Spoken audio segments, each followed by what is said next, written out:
Good evening, everybody. So wonderful to see such a big crowd.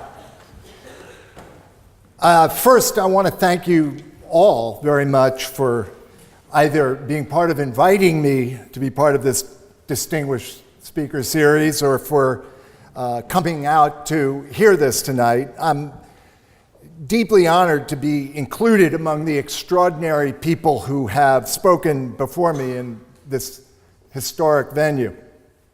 But why am I here? I'm someone who until several months ago you most likely had never heard of. Two explanations, oddly paradoxical. The first one is that I made a decision early in my adult life to write a book with a brash, young, moderately successful real estate developer who was mostly unknown outside the United States. Actually, he was mostly unknown even outside New York City at that time. 30 years later, this man did something I could never have imagined possible when I met him. He decided to run for president of the United States. And 10 days from now, that man, God save us, could become the leader of the free world.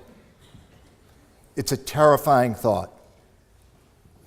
And indeed, more specifically, I'm here tonight because shortly before Donald Trump won the Republican nomination for president back in July, I made a decision to publicly renounce the book I had written and the man whose image and persona I had helped to shape and define. Tonight, I want to talk to you about who Donald Trump is and why I believe he represents such a dangerous threat to the future of our planet. And I also want to talk to you about the journey that led me from serving as Trump's Boswell in my mid-30s to becoming in my mid-60s one of his most visible and clamorous critics. I began my career as a journalist, motivated by two often conflicting ambitions. On the one hand, I'd been raised by two parents who were deeply committed to public service. My father was a scientist and an educator. My mother was a social activist and a pioneering feminist. I grew up believing deeply that I had a responsibility to be of service to others in my life and to make a positive difference in the world. I also grew up with a burning ambition to stand out individually, to be recognized as special by as many people as possible. As effective as my parents were in their work in the world, they were deeply flawed as caregivers. As a child, I never had the feeling of being deeply loved or lovable. I grew up burdened by a deep sense of inadequacy and a fierce hunger to prove my own value by way of visible external accomplishments. I imagine that feeling is not foreign to some of you who are here tonight.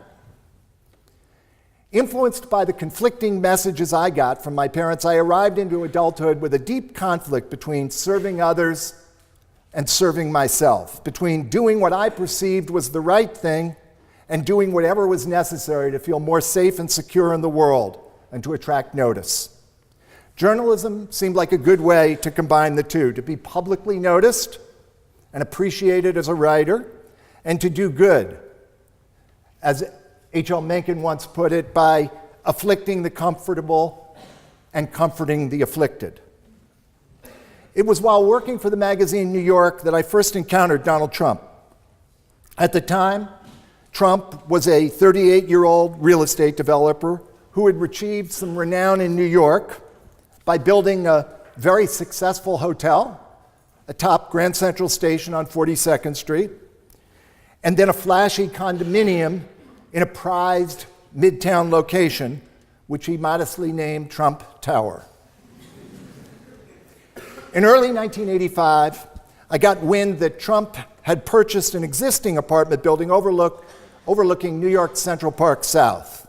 It was another prize location, but in this case, The tenants in the building were living under the protection of rent control and rent stabilization and paid very low rent. Trump's plan was to get rid of them and turn the building into a luxury condominium. To help in that effort, he hired a company that specialized in what was known as relocation or tenant relocation. But what that really meant was purposely breaking the elevators so that tenants were forced to walk up and down 15 flights of stairs, not replacing broken lights in the hallways or purposely breaking the lights, and generally refusing to do any kind of repairs. All this was designed to make life sufficiently miserable and unbearable for the tenants that they felt they had no choice but to move out. That, of course, was story enough, but the delicious addendum was that Trump was failing miserably in his efforts to get rid of these tenants. In the article I wrote, I described his efforts as a case study in how not to vacate a building, the story of a gang that couldn't shoot straight, a fugue of failure, a farce of bumbling and fumbling. The cover image for the article featured an illustration of Trump looking like a thug, red-faced, sweating, scowling. He loved it. And he especially loved the cover photo. Tough guy. And he called to tell me so. He wanted to be a tough guy, and he immediately had this cover framed and put it up on the wall over his desk. And I realized that Trump was like no one I had ever met. He was a journalist's dream because wherever he went, he tended to do something outrageous. And that's never changed. Several months later, I went back to interview him for another story, and a few minutes into our conversation, he mentioned that he just signed a deal with the publisher Random House, prestigious publisher, to do a book. What's it about, I asked. It's my autobiography, he replied. You're only 38, I said. You don't have an autobiography yet. Yeah, I know, he said, but I'm getting paid a lot of money to do it, and I'm going to do it. If you're going to write a book, I said spontaneously, you ought to call it The Art of the Deal. People are a lot more interested in deals than they are in your autobiography. The title had just popped into my head. I like that, Trump said. You want to write it? As much as it makes me cringe to say this to you today, I was hoping he would say that. I already knew that Trump was a bad actor. I'd just done this piece, which was plenty of evidence, and that writing a book with him would very likely undermine my future credibility as a journalist. It would also subject me to the legitimate charge of having sold out. The term was invented for what I was about to do. On the other hand, my wife and I had 2 young children. We were both journalists making modest salaries, and I was unduly worried about our financial situation. Writing Trump's book, I rationalized, could create security for my family and free me to do whatever I wanted next. What I really did was I told myself a story that somehow made it okay to do this book. I pushed my concerns about the kind of man he was into the background. And I'm reminded of something that Jeb Magruder, who was one of the Richard Nixon aides who got caught up in the Watergate scandal, said about himself, looking back some number of years later.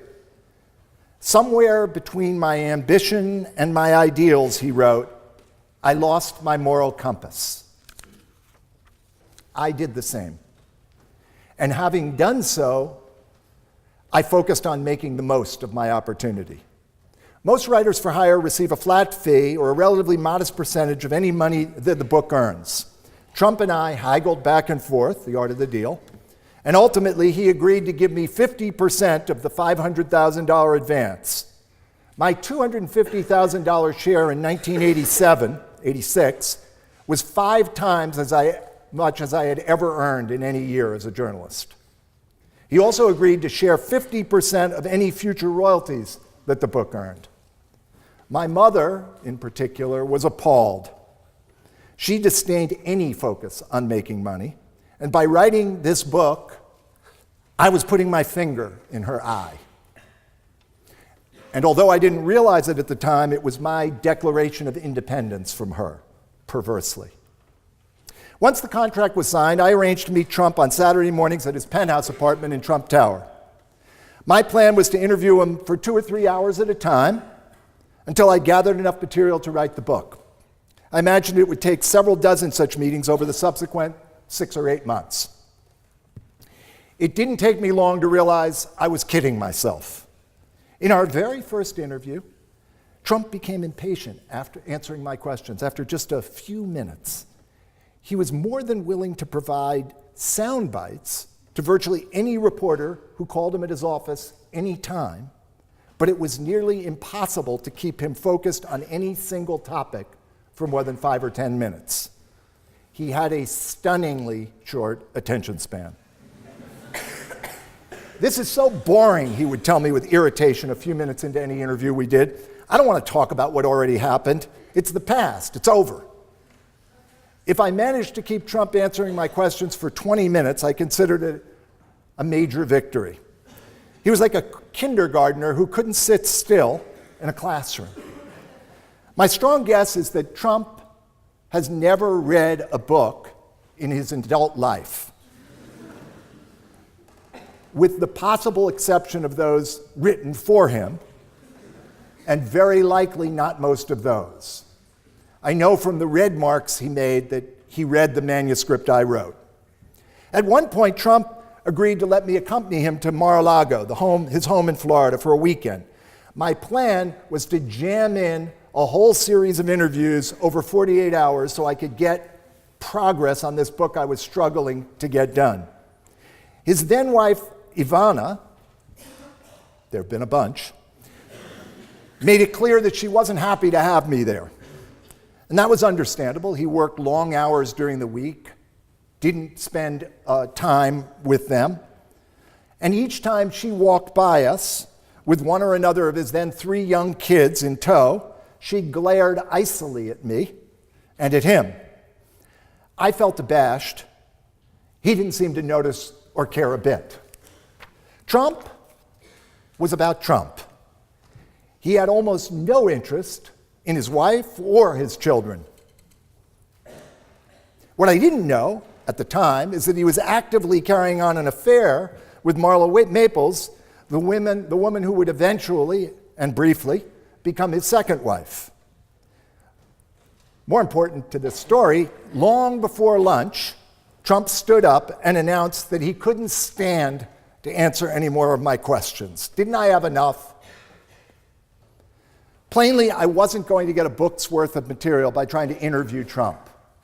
Instead, when we returned to New York, I simply began to show up at his office, most mornings around 9 a.m., and invariably Trump was on the phone when I arrived. With his permission, his delighted permission, were he to have been able to have another 10,000 or 10 million people listening, that would have been good from his perspective. I would pick up an extension 8 feet away from him and listen in on his conversations for the next several hours and often all day long, over 6 months, and then intermittently over the following year as I wrote the book. As I look back, 3 qualities beyond his inability to focus strike me as alarming when I imagine him as president.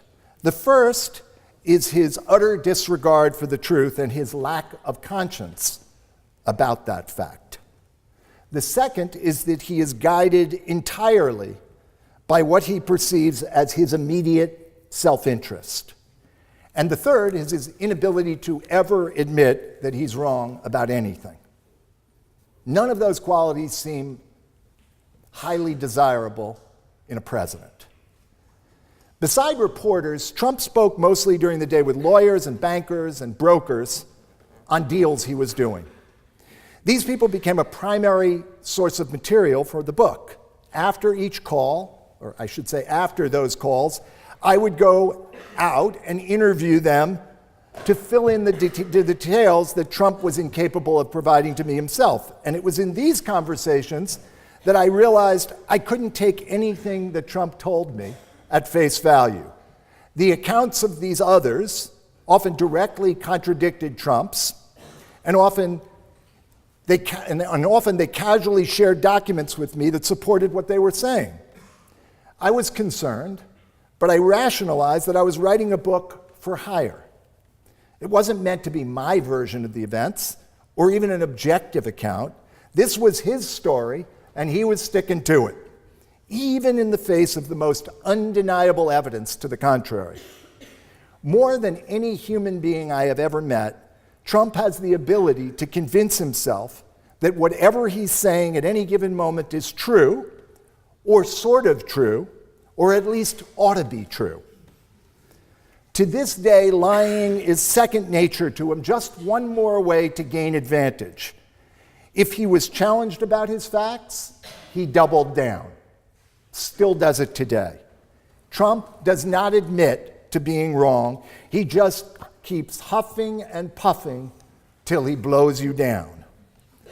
Often the lies he told were about money, how much he had paid for something, or what a building he owned was worth, or how much one of his casinos was earning, even when they were on the verge of bankruptcy.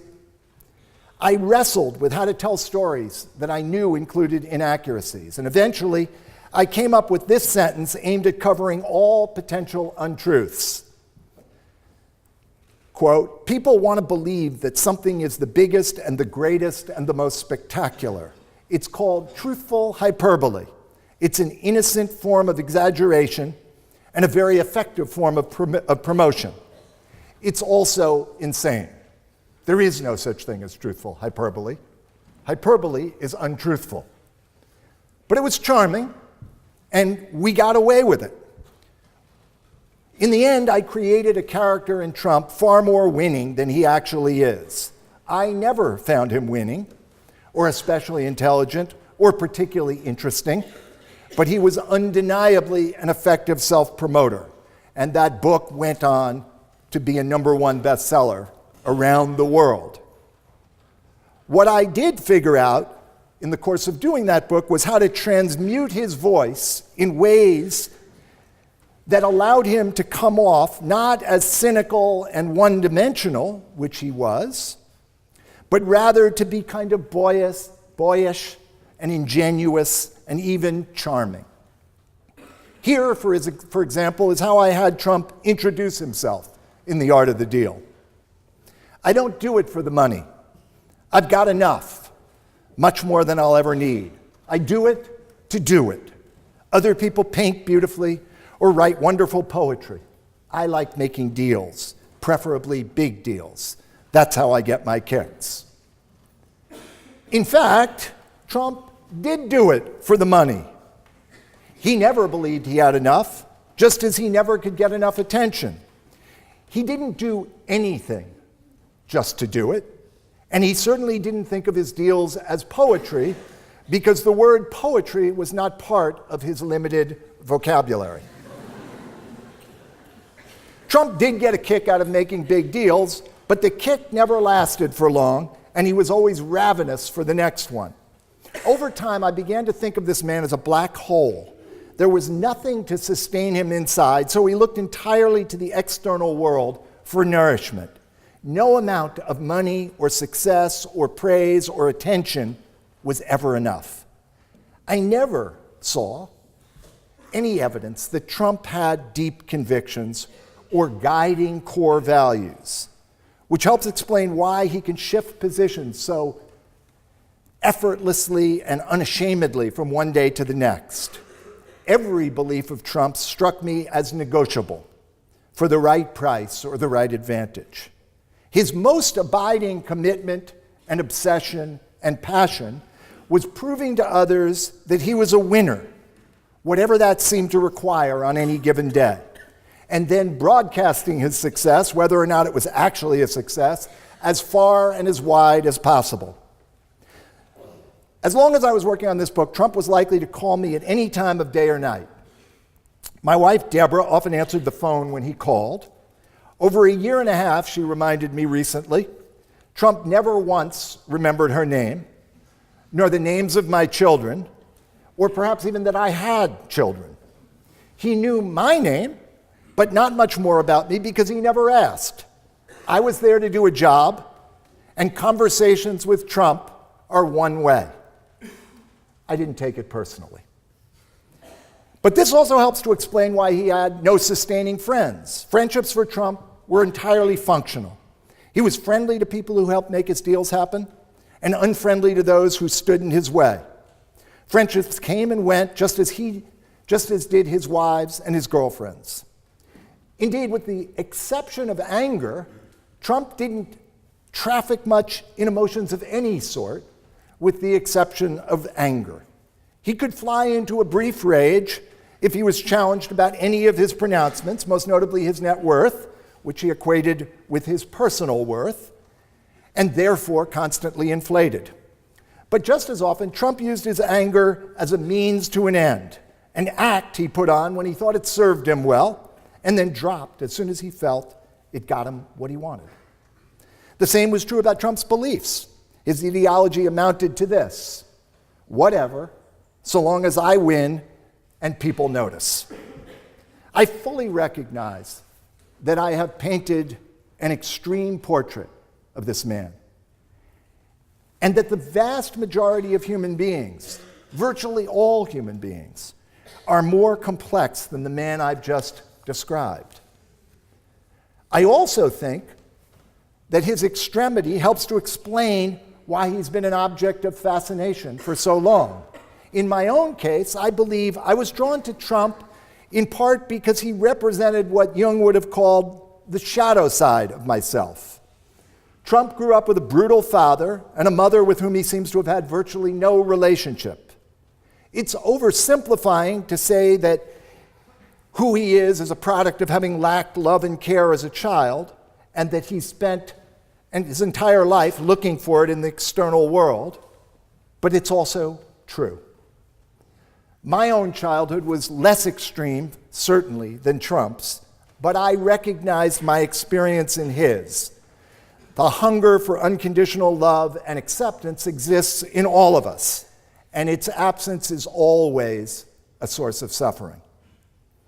Trump wears his most primitive instincts, his greed and his grandiosity, his lust and his envy, right there on his sleeve. Most of us do a better job than he does at keeping these sorts of feelings under wraps. It's much easier to see Trump as absolutely alien to what we all stand for than it is to recognize aspects of himself in ourselves. But what compromises have you made in your own life? Where have you rationalized and explained away decisions that were less than honorable or ethical or kind? Where have you put your immediate self-interest ahead of others? Which parts of yourself do you hide from others, and perhaps even from yourself? Writing a book with Donald Trump was a way I could live out these instincts in myself, my hungry desire for more money and fame, vicariously, and without taking direct responsibility for them. I wasn't much older than most of you are today when I wrote The Art of the Deal. At the time, I told myself that doing it wasn't that big a deal and wouldn't have any enduring consequences. Ha! The truth is that decision, the book and my association with Trump, has quietly haunted and dogged me for 30 years. In many ways, the rest of my life has been a reaction to having written The Art of the Deal. The next book I wrote was called What Really Matters: Searching for Wisdom in America. My aim was to get as far as possible from the values that Trump represented. Instead, I wanted to hang out and write about people who had led more reflective and intentional lives, who had goals beyond their own immediate self-interest. But interestingly, in 5 years of meeting and working with psychologists and philosophers, scientists and mystics who'd spend their own lives searching for higher wisdom, what I found was complexity and contradiction. I met people who were often stirring in their words and skilled in their practices, but these same people we're also capable of devolving to more primitive behaviors and being blind to the contradiction between their walk and their talk. I think of this now as our shared infinite capacity for self-deception. Over most of the past 2 decades, I've run a company called the Energy Project. We've focused on helping people and companies to manage their work more skillfully, to fuel their own energy more skillfully, and as a result, to live happier and more productive lives. I'm proud of the work we've done, but I've also been humbled by it. In the years following The Art of the Deal, I wanted deeply to feel better about who I was and to believe that it was possible to reach some form of enlightenment, to get to the promised land, to truly move toward selflessness. If Trump represented one extreme of human behavior, I wanted the other extreme. And I want to leave you at this moment with a more nuanced perspective that is the product of these 30 years of searching that have characterized my life. Most of you are just entering adulthood. You've invested a great deal to get where you are today, to this very special place that many regard as the ticket to a successful life. And in some real measure, that's true. It's an extraordinary privilege to have an Oxford education, and it's an advantage. But whatever you may learn at Oxford, it's truly only the beginning of your education. I myself have learned more in the past decade than I did in the 5 decades before it. Mostly what I've learned is what it means to be more wholly human. Just for a moment, I'd like you to think of a few adjectives that describe you at your best.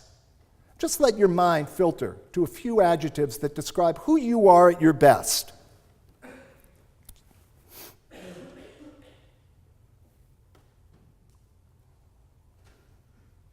I'm so hopeful that each of you now have a few. Now take a few minutes to think about a few adjectives that describe you at your worst. Who are you at your worst?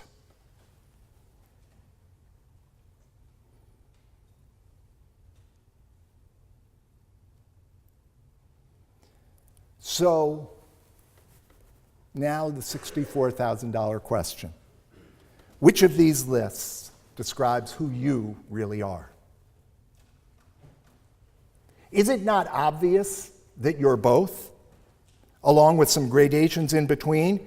Isn't that a more complete way of describing yourself? Isn't it true that you can be the worst of yourself, but that self is not all of who you are? And that you can be your best, but you're not always your best? This is what I believe true growth and development, personal evolution, are really all about. Seeing more and excluding less. I am today still that person who made that fateful decision at 33 years old to write a book with a man named Donald Trump. That will be part of my story to the very end. The instincts which prompted the decision haven't disappeared, but I'm vastly more conscious of them now, and I have commensurately more capacity to manage them, to make conscious choices about how I behave in the world. I've also grown immensely over the past 3 decades. My perspective is wider and deeper and longer. I see my shortcomings more clearly, and I trust that my strengths are real and enduring. I don't spend nearly as much energy as I once did, and as Donald Trump still does, trying to prove or defend my own value. The result is that I have far more energy available to create value in the world. Loving oneself is no easy matter, the psychologist James Hillman once wrote, because it means loving all of oneself, including the shadow, where one is inferior and socially so unacceptable.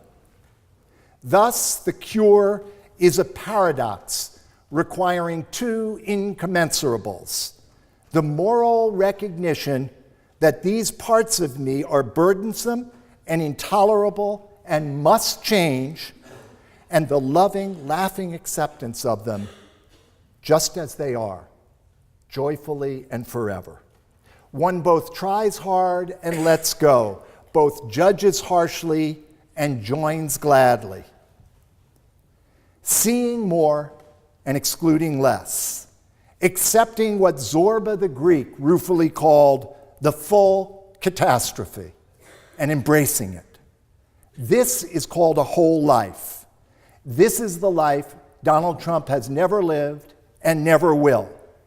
But you could, and I deeply hope you will, because to whom much is given, much is expected. Thank you.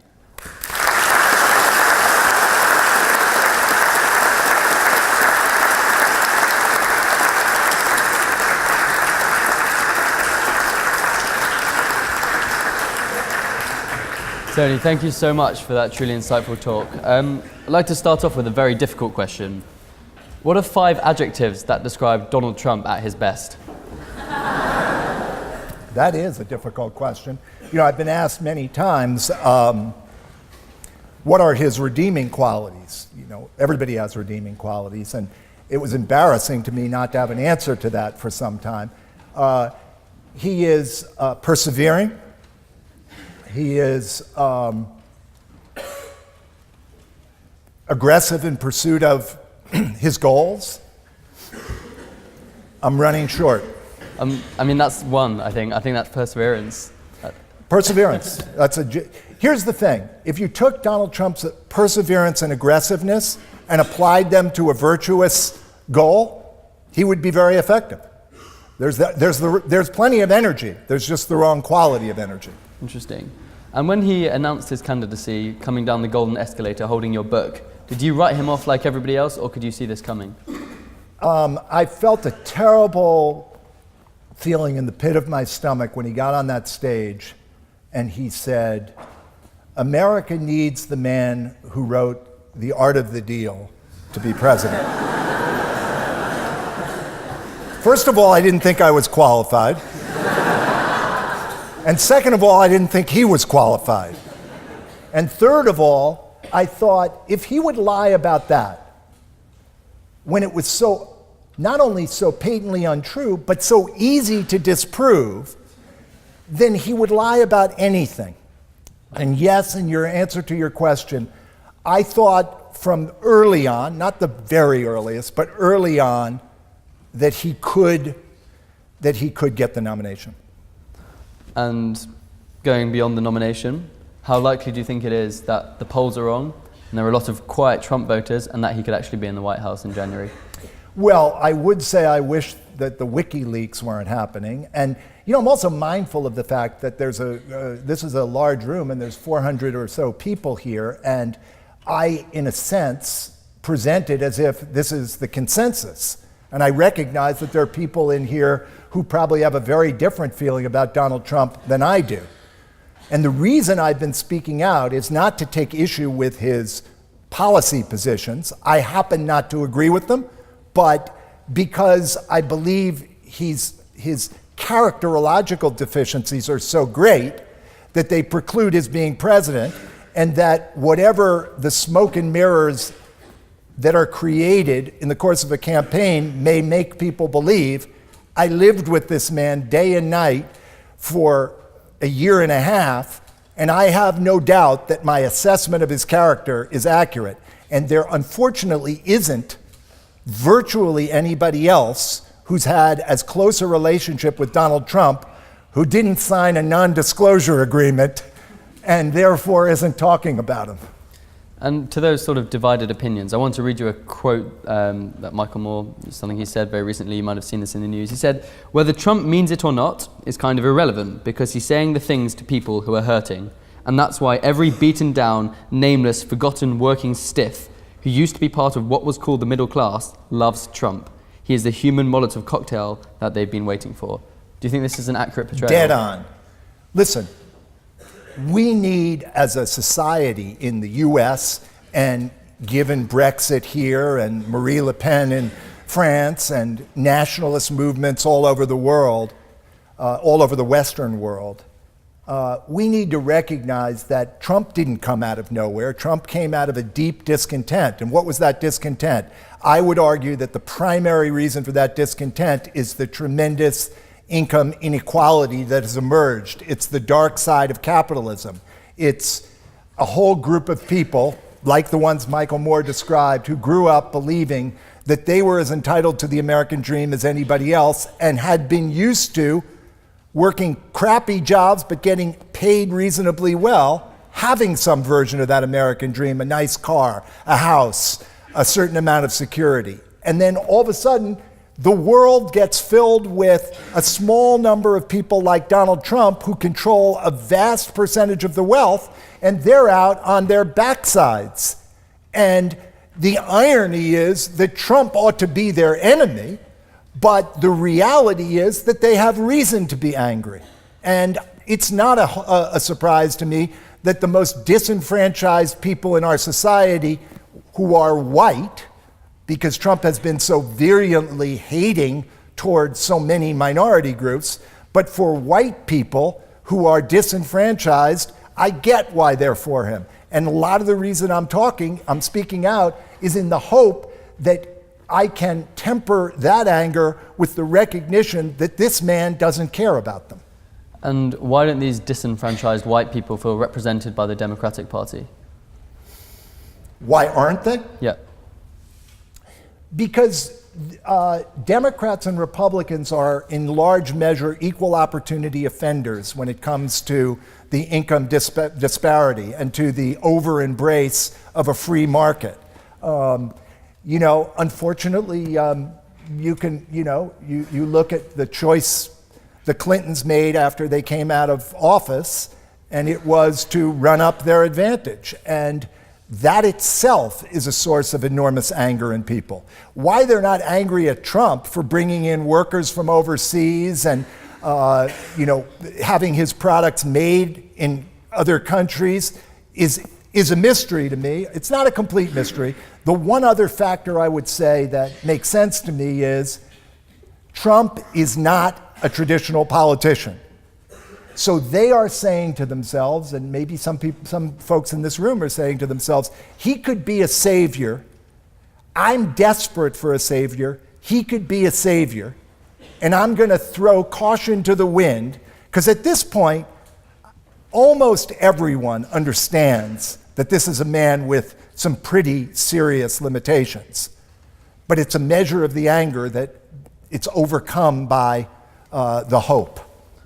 So let's talk about those limitations with regard to the campaign. And for many people, the line between the campaign's strategy and its buffoonery is quite blurred. And I'm wondering, from your perspective, how contrived is the campaign? Are the blunders planned? Are the scandals relished? Or is this literally just screw up after screw up? It is literally screw up after screw up. I mean, there is no planning in the sense that Trump runs the store.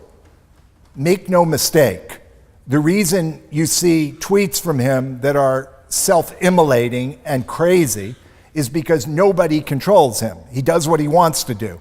And there's not some aide standing next to his bed at 4 a.m. when he gets the impulse to send out a tweet. The campaign is a almost perfect reflection of the man. Great.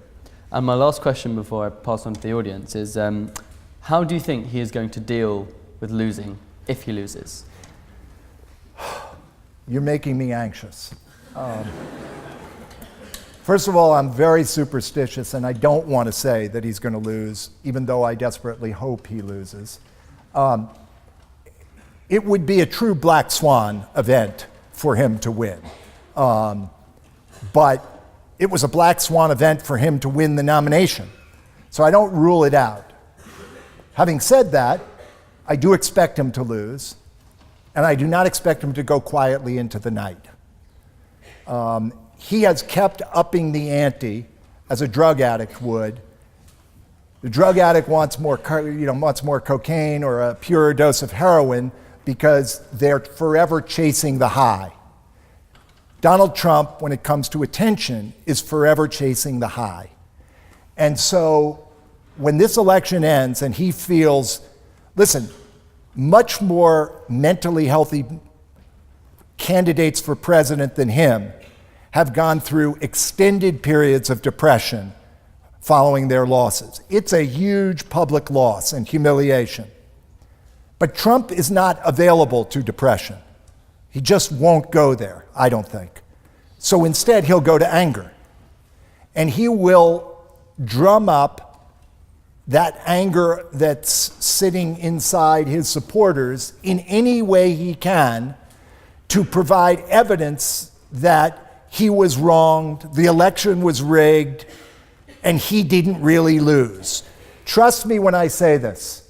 When Trump loses the election, he will never acknowledge, he will not concede the election, and he will never acknowledge that he lost the election. Because to do that is to feel obliterated, and he's not going there. So it's going to be a dangerous, tense time in America in the weeks after the election. Thanks. Very frightening. Now, if you do have a question, put your hand high in the air and wait for the microphone to come to you, and then it would be ideal if you could stand up. If we go to the girl in the third row over there, yes. Many would blame the current state of the U.S. media and journalism for the rise of Donald Trump. And if you agree with that view, I was wondering, first of all, I was wondering what your opinions are about the U.S. media in this presidential election. And if you agree with the critics, then what do you think needs to change to prevent this kind of Donald Trump situation from happening again? So I actually don't believe that the media is a huge factor in Donald Trump's winning the Republican nomination. And I'm saying the nomination because the media's perspectives changed dramatically since the election, and I actually think the media has done a very good job of bringing Trump's shortcomings to light since the election, since the nomination. The reason I don't think that they played that big a role is because I think the force that was driving Trump was bigger than the media, and I also think the simple truth about journalism is you go where the story is. And rightly or wrongly, it's very hard to resist Trump as the story. He just is very good, and here's a capacity he has. He's an unbelievably effective manipulator of the media to get attention. He's no longer an effective manipulator to get positive attention, but he is capable of getting attention. In terms of what I think will happen or should happen, I think that introspection in the media has already begun. I've had a lot of conversations with the reporters who are traveling with the candidates in the last several months because of the role I played, and I think a tremendous bridge has been crossed, and that positive bridge. That bridge is the recognition that, quote, objectivity is not actually giving equal attention to two sides of an argument if one's argument is completely and utterly without credibility. And so you'll start to see now, you have started to see in headlines things like Trump lied about X. That's typically something you see on an editorial page. It's appropriate on a news page when it's factual. Thanks. Could we go to the gentleman on the front bench over there? Thank you very much. So my question is whether you think that Donald Trump leads his constituents or whether Donald Trump's constituents lead him. As in, do you think that these policies were originally coming from him and he recognized later on that they would play so well, or whether he, by some method, found out that this was really kind of at the beating heart of America and therefore took up these policies and became their standard bearer? It's a complicated question because when he came down from that escalator to announce his candidacy and he said, the people streaming in from Mexico are rapists, that was not spontaneous. He'd been planning that line for a long, long time, and he had figured out quite some years earlier that he could stoke the fears and interest of a certain constituency by creating a polarized world and setting up, in this case, Mexicans, but subsequently Muslims and blacks and women and virtually everybody but white men as the enemy. So I do think that there was a lot of conscious thinking about this. What's interesting to me over the last 6 weeks since Steve Bannon has taken over his campaign, Steve Bannon is a leader of the what's now called the alt-right, but in the old days would have been called the Ku Klux Klan. I have watched very clearly the influence of Steve Bannon on Trump's declarations, and I actually believe that the closer it comes to his loss, to his losing, the angrier and more like the alt-right he becomes. So it's like a powder keg, people already angry, Trump, not originally angry, just wanting attention, now angry, and boom, that's explosive. Thanks. There's a woman in a white top in the second row there. Leading on from that, do you believe from your experience with Trump that he is a racist and that he is a misogynist? Yes and yes. Yeah, I mean, I had to stop and think about it. There's no question he's a misogynist. I mean, that speaks for itself. Think about, I had this analogy that, if I, when I was a reporter, wrote an article in a newspaper, this is pre-internet, and I got, a dozen letters about it. That was considered a lot. In fact, the assumption was that it reflected the desire of 1,000 people to have written. But the only ones who took the initiative were those 12. In the case of those 12 women who've come forward to accuse Donald Trump of assault, of sexual assault, they had to cross one heck of a barrier to do that. I mean, what possible gain is there for a woman to subject herself to ridicule and humiliation by Donald Trump, a potential lawsuit, the peeping Tom inquiries of many people about the details? So my assumption is that there are hundreds and hundreds of women out there who were sexually assaulted, or if not sexually assaulted, sexually approached and weren't willing by Donald Trump. Ergo, misogynist. As for racist, my experience with him was that he had a peculiar kind of racism, just as he has a peculiar kind of anti-Semitism. To just throw in a third one. The racism, he actually had huge admiration for a small group of black men. They were fighters, prize fighters, and football players. If you were a prize fighter or a football player, Donald Trump admired you as a black man. If you were virtually anybody else, you were not admired. And then as for Jews, his attitude toward Jews, and of course his wife has converted and become a Jew, but quite honestly, I don't think that makes a damn bit of difference to him. He's no more friendly to Jews than he would have been before that, except her maybe. He sees Jews as really, really effective people to handle his money. So he likes Jews who are accountants and lawyers. The rest of us, not so much. Thanks. Let's go to the person in the red top on the front bench there.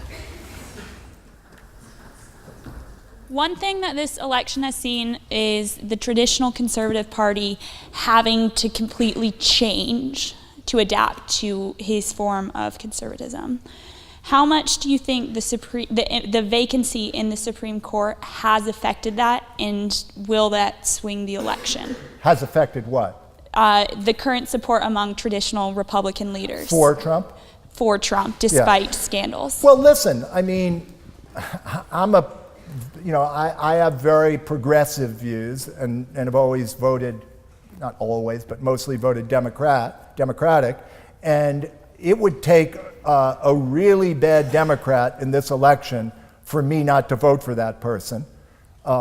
If Donald Trump were a Democrat, I wouldn't. But the reason would be the Supreme Court, because we are at a historic moment with the Supreme Court where the future of that court will be determined for 40 years, probably, by the 2 or 3 or maybe even 4 appointments that are possible during the next 4 to 8 years. So if I'm thinking of myself as a conservative Republican, I get that there are a lot of them who are holding their noses as hard as they can and saying, being upset with what he's saying, particularly evangelical Christians, being upset with what he's saying, but feeling like, I just got to do it because the shape of the world that will emerge is so influenced by the choices of the Supreme Court. Tony has better eyesight than me, so he's going to pick someone who's sitting at the back. Yeah, the gentleman with the beard holding the high hand. Do you have a beard? That is, you were trying to figure, you do. Yes, it is you. No beard. So while it's true that blue-collar workers, disenfranchised blue-collar workers have flocked to Trump, it's also important to note that the average Trump voter has made $70,000 a year. Why do you think it is that affluent and educated people also support Trump? Well, does $70,000 a year mean that they're educated? That they have a college education? I would say no, it doesn't. $70,000 a year in the United States is an amount you can earn in a variety of ways. An Uber driver with no education could earn $70,000, and a factory worker in a good union could easily earn $70,000. So I'm not sure that's convincing, that it's educated people, that it's as many educated people who are for him as we think. But listen, to your point, the faith among all kinds of people at all income levels and all levels of education in the once sacred institutions of the society, law enforcement, the clergy, politicians and the government, virtually every one of those has lost respect and esteem. And there are a tremendous number, millions and millions of people who are feeling unmoored and unprotected and uncertain. And I think when you play on fear, fear taps into a different part of the brain than rational appeals.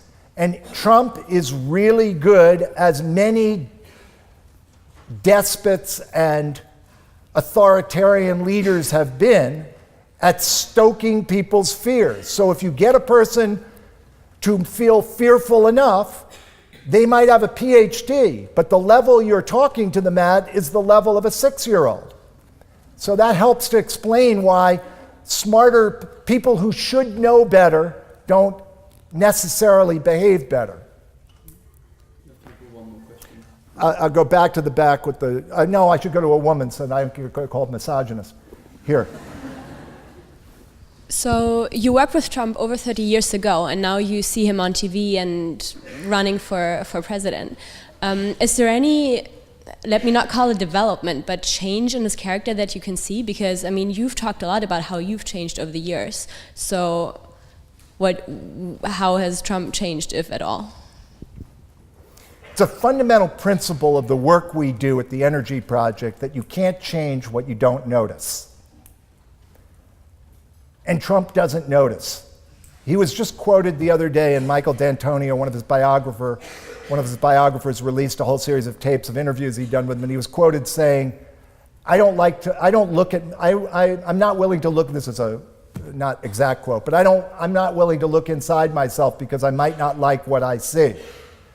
So my experience of Trump is that he's very much the same person he was when I met him at 38, and that he was very much the same person at 38 that he was at 13. I had a wonderful experience that speaks to this, and maybe is a good way to end.